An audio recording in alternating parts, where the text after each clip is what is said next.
Welcome everyone to today's checkup for the upcoming Gigantamax Garbodor Battle Day. We'll be discussing the various counters for taking on this Pokemon at length, their strengths, their weaknesses, and generally what to power up on these Pokemon to best utilize your Stardust and Max Particles. If you're new here, my name is Antarcticuno, otherwise known as the Dynamax Doctor, and I make videos discussing the finer details and mechanics for Dynamax battles. So, if that is of interest to you, please consider subscribing down below to stay up to date with the latest news and analysis. As always, here's a brief disclaimer about the damage calculation formula I use. While this formula is what Pokemon Go uses for its damage calculations, I'll be making some simplifications to attack and defense since I can't really know your specific level, IVs, etc. And instead, we'll just be using the base attack and defense of your Pokemon and the boss Pokemon respectively. To start with, let's analyze why you might want to partake in Garbodor Gigantamax battles. Gigantamax Garbodor is the only Gigantamax Pokemon with a Poison-type max attack, which in isolation seems like it could be promising. However, the Poison type is not the best type overall, being outclassed by Steel Pokemon against Fairy Pokemon, and the same being true about Fire Pokemon against Grass Pokemon. Further still, Garbodor possesses quite mediocre stats, falling into the classic trap of not having anything particularly noteworthy to excel in. The only instance when Gigantamax Garbodor will truly shine will be against Dynamax boss that is doubly weak to poison, those being Grass Fairy Pokemon like Tapu Bulu, Shiinotic, and Whimsicott. One might still want to consider doing Gigantamax Garbodor in spite of these numerous drawbacks. Firstly, all Gigantamax battles award bountiful rewards in 25,000 base XP and 25,000 base Stardust, a far better return than any other mechanism in the game to date.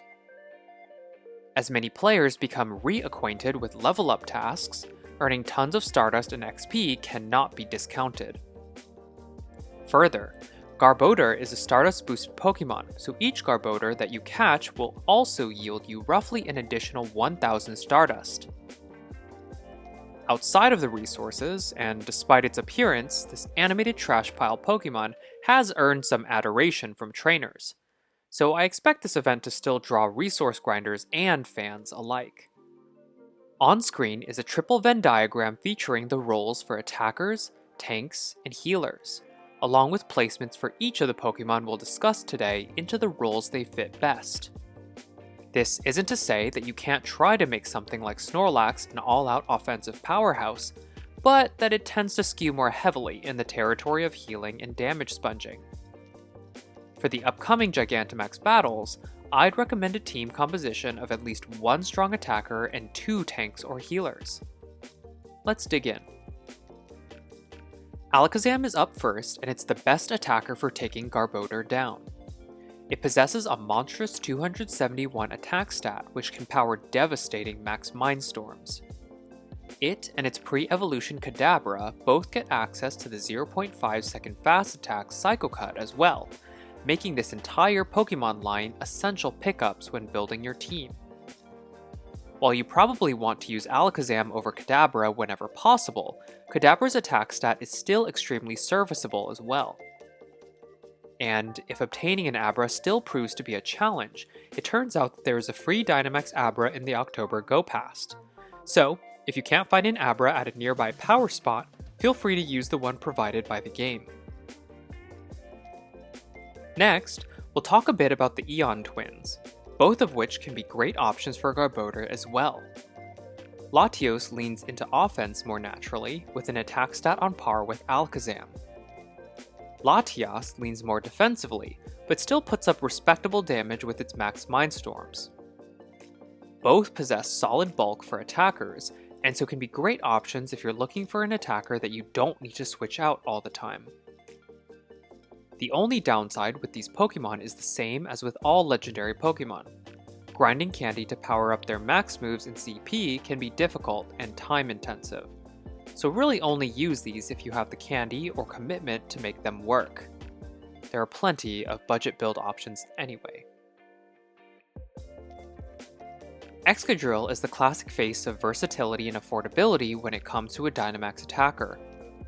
Again, as the only ground-attacking Pokemon with Stab in the format, it remains a solid option with its fast recharging Mud Shot and powerful attack stat for launching max Quakes.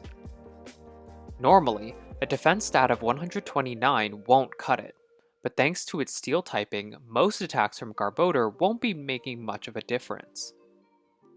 If you're looking for a budget attacker that can double as a healer, Excadrill is the way to go. Metagross is another great option for players looking to compress multiple roles into one.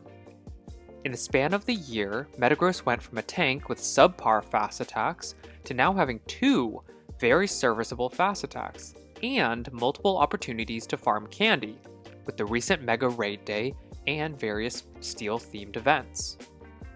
As such, I expect many players to have the resources to power up a Metagross, not just as an attacker, but also perhaps as a tank. Indeed, against Garbodor, Metagross can function as either an attacker or a tank, with its access to max Mindstorm through Zen Headbutt and its great Steel typing and above average defense stat.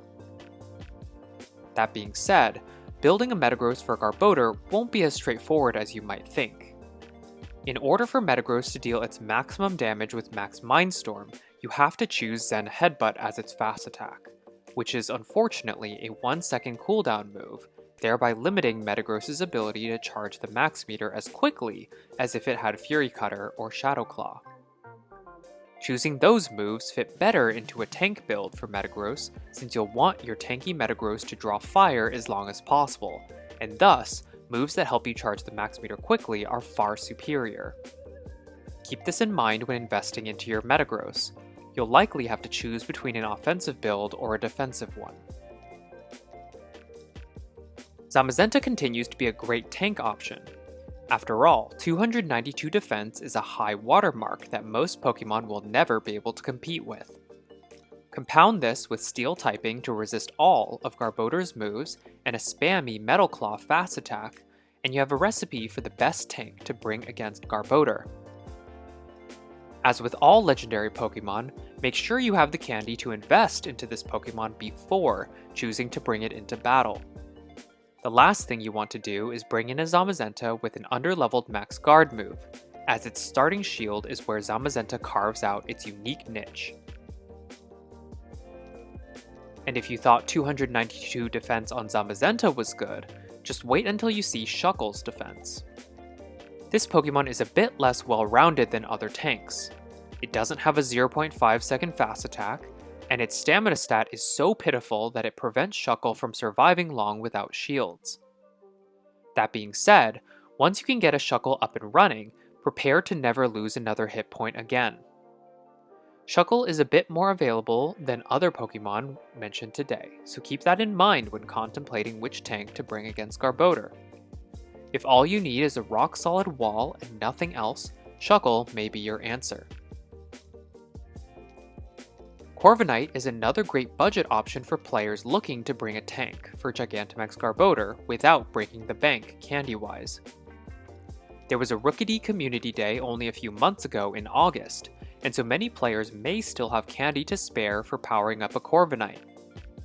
It resists Garbodor's moves well, and has a serviceable defense and stamina stat for naturally taking hits, regardless of shield level. Corviknight also possesses the great 0.5 second fast attack, Sand Attack, which in this case means it can use super effective Max Quake. My only reservation about this Pokemon is that Corviknight does possess an unreleased Gigantamax form, so players that are starting to run low on Rookidee candy may get better use out of a different tank, opting to save those resources for a more worthwhile Pokemon than Dynamax Corviknight. Blissey and Chansey are the two best healers in the game. They possess nearly identical stamina stats, and with the right investment into Max Spirit, can drop massive health bombs on you and your teammates during battle. That being said, this is where these Pokemon normally start to fall off. Their attacking and defense stats are not good, leading them to deal paltry damage and take a ton of damage in return, even if their HP stat can make it seem like they can stomach it. However, For Garbodor, who doesn't hit very hard at all, this doesn't seem to be much of a drawback for them.